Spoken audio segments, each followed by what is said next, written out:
Hi, this is Edison. Welcome back to Something China. Our last topic was diversity in China. Now I'm gonna proceed this topic further on with something even more fun. There are many other fun stuff with Chinese food actually. And actually there's no such a term called Chinese food.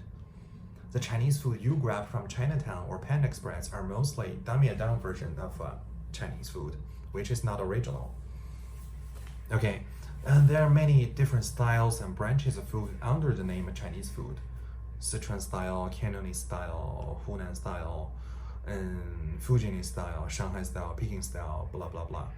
Okay, let's take a drastic example from South China. Why drastic?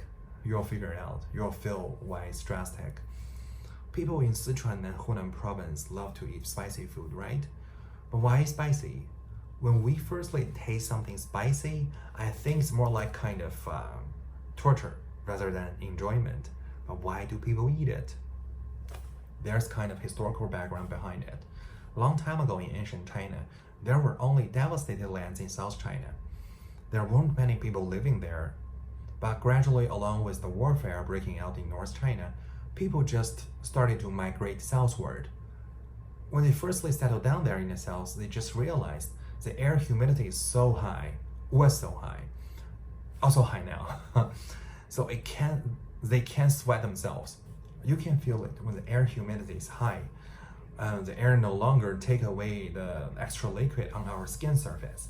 And our skin pores don't even open, not to mention sweating. So how people sweat? How did people sweat in the areas? We know sweating is a natural process, a necessary process for detoxification. So they had to force themselves to sweat somehow. But how they made it? By eating spicy food. You know, when you eat spicy food, it will speed up your blood circulation, and naturally you will sweat more, sweat faster. That's how they did it. It was kind of medication to them to sweat faster. But when they eat it more, the medication, they just added more seasoning, different seasoning and ingredients in there. It became more delicious. It's a fun phenomenon.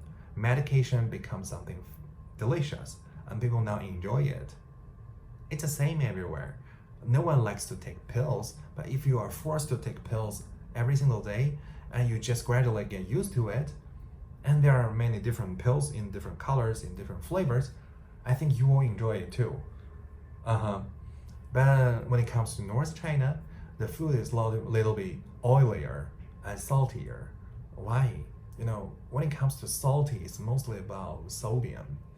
Sodium is an important element in our blood vessel for cardiovascular function.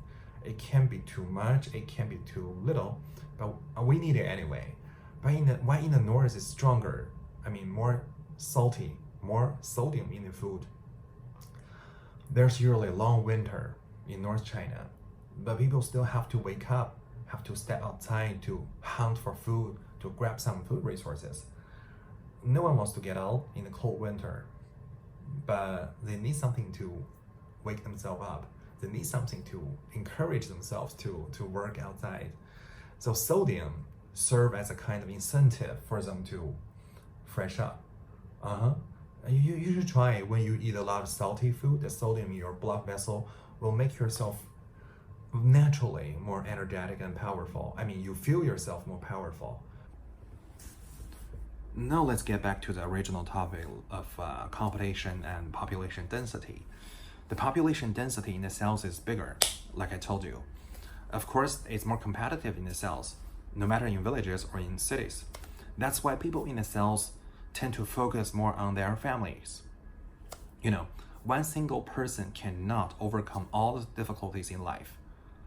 And one single person can hardly outcompete others only by his or her own power. So what can they do? They have to get more united with their family members. The most practical way is to live together with their family members. So when you visit Fujian province, you will see some kind of architecture called tulou. Tulou is a kind of circular architecture with closed space inside, and all the family members just live together within.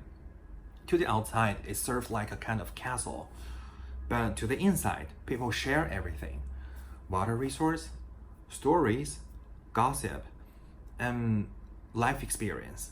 Suppose there's a huge families who live together. People will share experiences like medical expertise, educational advice, and other things among each other. Because they live together, it's easier for them to talk. Well, that's a phenomenon in the South. In the North, it's less competitive. People just live in a more scattered way. Like you have family members who live in Northwest, another live in Zhongyuan, like Central Plain. Another just married a guy or a woman in Northeast. That's very common. In the South, they just marry their own people. Hokkiens marry Hokkiens, Cantonese marry Cantonese. That's it. But now it's no longer that rule, but still it's working like that, more or less. Okay, that's about competition. That's about population density. There are other things about competition and population densities, like people's mindset to money. In the South, they have to survive very severely. They have to compete very severely. So what can they do? They love to make money and accumulate money more, just in case, for future use. But in the North, it's less competitive. People love to use their money, to spend their money, or to splash their money. All Chinese love to show off because the competition in the entire nation is very strong.